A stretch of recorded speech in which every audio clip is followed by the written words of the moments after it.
कथाकार मनोज दासଙ୍କ गल्प संकलन लक्ष्मीर अभिसारु गल्प कन्नायन। राजधानीर अदूरवर्ती अरण्य भितरे लुलुभा पर्वत उपरे हठात वर्षा आसीगला। एकाकी भ्रमणरत राजकुमार आश्रय नेले विशाल महीरुह तले। मर्त बा मुसलधारा। हठात राजकुमार चकित हेले। अदूरे बारिधारा भितरे दहलुची कौन?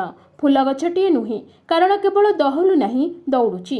हरिण नुहे, कारण झड़र मत्तरल भितरे शुभुची ता हसर मधुर कल्लल। दौड़ी दौड़ी सुवर्ण प्रतिमानाखी झीयटीए जितेबेले पाखई आसिला, राजपुत्र पाटी करी कहिले, हे झीय, इमिति झड़ वर्षारे किए दौड़ा दौड़ी करे? झीय दंडे रही जाई कहिला, मु करे। केड़े चमत्कार एई मेघ और पवन। से दौड़ी चलीगला। राजपुत्र अनुभव कले से पर्यंत तांको चतुर्दिगरे बहमान झड़ बतास हठात तांको भितरे बहिबाकू आरंभ करि देछि, बिल्कुल गहन हृदकंधरे तुमल भावरे। झड़ प्रशमित हेबा बेलकू राजकुमारंकू निद लगी आसीथिला। केते समय से शोई पड़िथिले केजाणे। आखि खलिला बेलकू चतुर्दिगरे प्रचुर रौद्रालोक। राजकुमार दीर्घ श्वास छाड़ी निजकू बुझाई देबाकू चेष्टा कले जे झड़ वर्षा भितरे दौड़मान से झीयटी सहित कथबार्ता स्वप्नदृष्ट व्यापार मात्र। तेणु सी आउ गोटे दीर्घश्वास साहाय्य व्यापारटी को भूली जावाकू चेष्टा कली। किंतु सेतिकी बेलकू हरिण शावकटीए सहित प्रतियोगिता करी दौड़ी दौड़ी निकटवर्ती होई आसिला झीयटी। एथर गभीर भावरे निश्वास ग्रहण पूर्वक राजकुमार पाटी करी कहिले, हे झीय, एते प्रखर खरारे एमिति दौड़ंती? झीयटी दंडे रही जाई कहिला, हाँ, ए खरा, ए सूर्य, केड़े चमत्कार। राजकुमार आउ किछि कहिबार सुजोग पाइले नहीं। झीयटी अदृश्य होइगला बणबुदा अड़ुआଳରେ। राजकुमार निज आखि को धिक्कार कले। राजपुअर आखि अथच सामान्य गछलता भेदी देखिबाकू शक्ति नहीं। नअर को फेरी आसी राजकुमार केवल पानाहार सकाशे सर्वनिम्न जेतिकी न फिटाइले न चले सेतिकी व्यतीत आउ पाटी फिटाइले नहीं। तांको मुख्य परिचारिकांक मौखिक बुलेटिन रु प्रकाश प्रति 2 मिनिट्रे से दीर्घश्वास छाड़ुथिले एवं क्रमागत भावरे से दीर्घश्वास प्रबलतर होउथिला। ये प्रथम दर्शन रे प्रेमजनित व्यापार हुजूर। विचक्षण मंत्री राजांकु कहिले, प्रथम दर्शन रे प्रीति हेली। मु मो पुओठू एभली क्षिप्रता आशा करी। वर्तमान बाहर कर किए से भाग्यवती किशोरी। आशा करे मोर एकमात्र पुत्र। दीर्घ निश्वासरी निजकू पूरापूरी निशेष करदेबा पूर्वरु तम रिपोर्ट मिलिबो। संध्या सुधा मंत्रीवर राजांकु जणाइले, खबर कथा हुजूर, कौनसी राजकन्या बा अमात्य कन्या नुहे, पर्वत उपरे निछाटिया कुड़ियारे रहुथिबा गोटिए काठुरियार मातृहीना कन्या। तेबे देखिबाकू परी भली संदेह नहीं। राजा कहिले, काठुरिया को खा बाहादुर बनैबाकू आमको केते मिनिट लागिबो? मोर केवल गोटे शर्त, स्वास्थ्य और सौंदर्य, चालीचलन और व्यवहार रे झीयटी परफेक्ट और आधुनिकता होइथिबा चाही। सत कहिले, अवश्य तुम पाखरे एकांत गोपन रे गत 2-3 पुरुष धरी आमे ए राज परिवार दायद वृंद खूब प्रशंसायोग्य चेहरार अधिकारी होई पारिनाहु। पूर्व पुरुष माने थिले भाग्यवान। सेतेबेले फोटोग्राफी नथिला। अतएव मन इच्छा निज निजर डौल डाउल आकृति मान बनाई नरर कांथ बाड़ भर्ती कर दैछंती। वर्तमान एकमात्र उपाय एक संपूर्ण सुंदरी बधू घर को आनिबा। ताहेले अंततः परवर्ती वंशधर चलनीय देखाजिब। तुमे कहुच काठुरिया कन्याटी परी भली, परी कण संपूर्ण सुंदरी?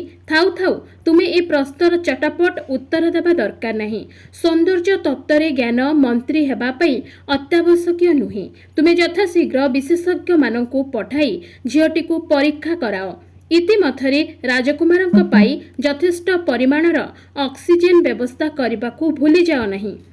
1 मास उतारू विशेषज्ञ माने छामुरे जणाइले, सबु भल हुजूर, तेबे बड़ चपलमती।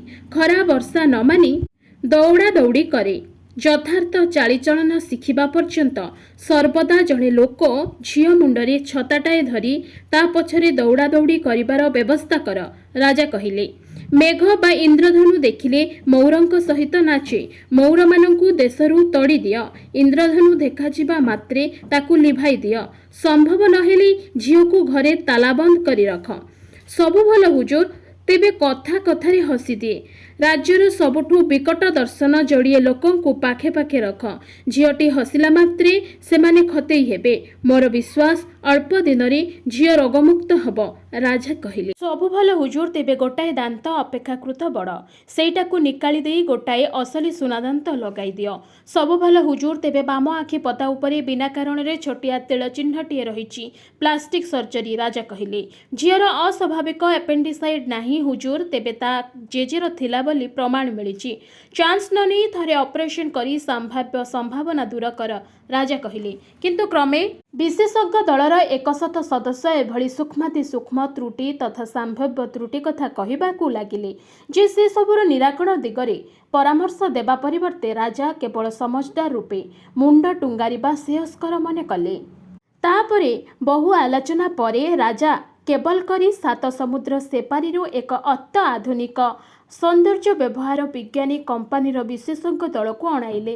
କନ୍ୟାକୁ ଚାଳିଚଳନ, ରୂପ, କଥାବାର୍ତ୍ତା ସବୁଥିରେ ପରଫେକ୍ଟ କରିଦେବା ନିମନ୍ତେ ସେମାନଙ୍କୁ କଣ୍ଟ୍ରାକ୍ଟ ଦିଆଗଲା। ଅରଣ୍ୟ କଟାଯାଇ ପର୍ବତ ଉପରକୁ ପଥ ନିର୍ମିତ ହେଲା। ଉପରକୁ ବୁହା ହେଲା ନାନା ଧରଣର ଯନ୍ତ୍ରପାତି। ସେଠାରେ ଶୀତତାପ ନିୟନ୍ତ୍ରିତ ବାଂଲୋରେ ରହି କମ୍ପାନୀର ଚର୍ମବିଦ୍, ଦନ୍ତବିଦ୍, ଚକ୍ଷୁବିଦ୍, ହୃଦ୍ବିଦ୍, ସ୍ନାୟୁବିଦ୍, ବ୍ୟବହାରବିଦ୍, ସ୍ନୁତବିଦ୍, ଭୂତ୍ନବିଦ୍ କର୍ମୀକର୍ମାଣୀମାନେ କଣ୍ଟ୍ରାକ୍ଟ ତୁଲାଇବାରେ ରତ ରହିଲେ। 5 ବର୍ଷ ଉତ୍ତାରୁ ସେମାନଙ୍କ କାର୍ଯ୍ୟ ପୂରା ହେଲା। ରାଜା ପ୍ରୀତି ହେଲେ ଓ ବିବାହ ତାରିଖ ସ୍ଥିର ହେଲା। ଯଥା ସମୟରେ ରାଜପୁରୁଷ ଓ ଅମାତ୍ୟବର୍ଗ ପରିବେଷ୍ଟିତ ରାଜା ଓ ରାଜପୁତ୍ର ପର୍ବତାରୋହଣ କଲେ। କନ୍ୟା ବରମାଳନା ଧରି ରାଜକୁମାରଙ୍କୁ ସ୍ୱାଗତ କରିବାକୁ ସ୍ମିତ ବଦନରେ ଦଣ୍ଡାୟମାନ।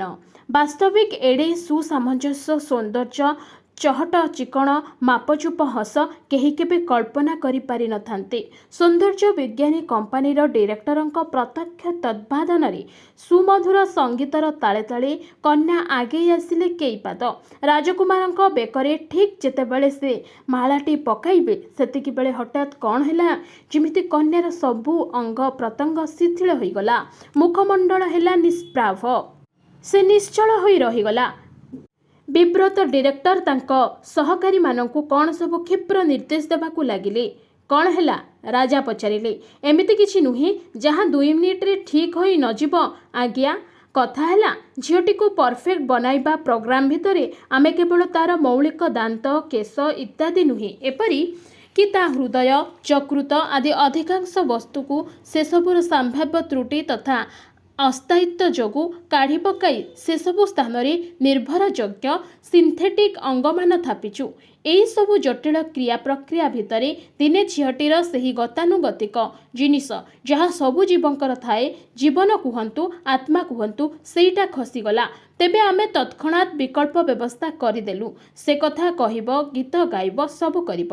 ଚମତ୍କାର ଇଲେକ୍ଟ୍ରୋନିକ୍ସ ବ୍ୟବସ୍ଥା କାର୍ଯ୍ୟକାରୀ ହେଉଛି। ତେବେ ଥରେ ଅଧେ କେବେ କେମିତି କଳକବ୍ଜା ଟିକିଏ ଅଟକି ଯାଇପାରେ। ତେବେ ହେଇ ଦେଖନ୍ତୁ, ଠିକ୍ ହେଇଗଲାଣି। କନ୍ୟାର ମୁହଁ ପୁଣି ଉଜ୍ଜ୍ୱଳ ଦେଖାଗଲା। ସେ ଆଗେଇ ଆସିବାକୁ ଲାଗିଲା ସଙ୍ଗୀତର ତାଳେ ତାଳେ। କିନ୍ତୁ ମୂଢ଼ ଭାବପ୍ରବଣ ରାଜକୁମାର ଏକ ଯୁକ୍ତିହୀନ ସକ୍ରେ ସେତେବେଳକୁ ତାଙ୍କ ହୃଦଯନ୍ତ୍ର କ୍ରିୟା ବନ୍ଦ ହୋଇଯାଇଥିଲା।